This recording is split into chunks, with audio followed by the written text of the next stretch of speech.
Hi friends, നമ്മൾ എല്ലാവരുടെ വീട്ടിലും സ്റ്റാർ തൂക്കിയിടാറുണ്ടല്ലേ? അതും ജാതിയോ മതമോ ഒന്നും നോക്കാതെ തന്നെ. അങ്ങനെ ഞങ്ങളും വാങ്ങി ഒരു സ്റ്റാർ. ആദ്യമായിട്ട് വാങ്ങുകയാണ് കേട്ടോ. അതിനു മുമ്പ് വാങ്ങിയിരുന്നു പേപ്പർ കൊണ്ടുള്ള സ്റ്റാറൊക്കെ. പക്ഷേ ഈ ലൈറ്റ് കത്തുന്ന സ്റ്റാർ ഞങ്ങൾ ആദ്യമായിട്ടാണ് കേട്ടോ വാങ്ങുന്നത്. ഞങ്ങളിത് വാങ്ങി അന്ന് തന്നെ സിറ്റ് ഔട്ടിൽ വെക്കാമെന്ന് വിചാരിച്ചു. അതിനുള്ള വയറും കാര്യങ്ങളൊക്കെ വീട്ടിൽ തന്നെ ഉണ്ടായിരുന്നു. അതുകൊണ്ട് ഞങ്ങൾ അങ്ങനെ അഡ്ജസ്റ്റ് ചെയ്തു. കുഞ്ഞാറ്റയ്ക്കൊക്കെ ഭയങ്കര ഇഷ്ടമായിരുന്നു കേട്ടോ ഈ സ്റ്റാർ എന്ന് പറയുന്നത്. അതുപോലെ തന്നെ ഞങ്ങളുടെ ഫാമിലിയിൽ എല്ലാവർക്കും ഈ സ്റ്റാർ എന്ന് പറയുന്നത് ഒരു വലിയ സംഭവം തന്നെയാണ് കേട്ടോ. കാരണം എന്ന് വെച്ചാൽ ആദ്യമായിട്ടാണ് ഞങ്ങൾ ഇങ്ങനെ ഒരു സ്റ്റാർ വാങ്ങുന്നത്. അങ്ങനെ അതിന് വേണ്ടി ഒരു കയർ വേണമെന്ന് പറഞ്ഞു. ഞാൻ ഒരു തുണി മുറിച്ച് ഒരു കയറിന് പകരം ഒരു കഷ്ണം ഞാൻ കൊടുത്തു കേട്ടോ.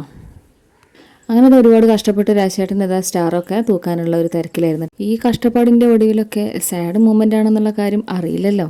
എങ്കിലും വലിയ സന്തോഷത്തോടെ രാജേട്ടൻ ഈ പണി തുടങ്ങി. സ്റ്റാറൊക്കെ തൂക്കി സ്വിച്ചൊക്കെ ഓണാക്കിയപ്പോൾ നന്നായി കത്തി റെഡിയായി സൂപ്പറായി കിട്ടിയിട്ടോ. അങ്ങനെ കുട്ടികളെ കാണിച്ചു കൊടുത്തു. അവരാകെ തുള്ളിച്ചാടി വലിയ സന്തോഷത്തിലായിരുന്നു കേട്ടോ. തുള്ളിച്ചാടാൻ തുടങ്ങി. നന്നായി സ്റ്റാർ കത്തിയിട്ടുണ്ട് കേട്ടോ, നിങ്ങളും കണ്ടില്ലേ.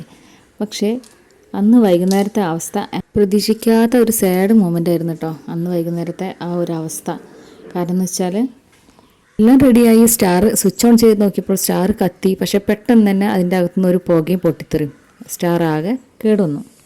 ഇത് വാങ്ങുമ്പോൾ തന്നെ തിരിച്ചെടുക്കില്ല എന്ന് പറഞ്ഞതുകൊണ്ട് പിന്നെ അതിൻ്റെ നേരെ ശ്രമിച്ചില്ല. ശരിയാക്കി കിട്ടുകയാണെങ്കിൽ കുട്ടികളെ സന്തോഷിപ്പിക്കുക, അല്ലെങ്കിൽ പുതിയ സ്റ്റാർ വാങ്ങാം. ഇത് പുതിയ സ്റ്റാർ വാങ്ങുകയാണെങ്കിൽ എന്തായാലും അതിൻ്റെ വീഡിയോ ഇടുന്നതായിരിക്കും.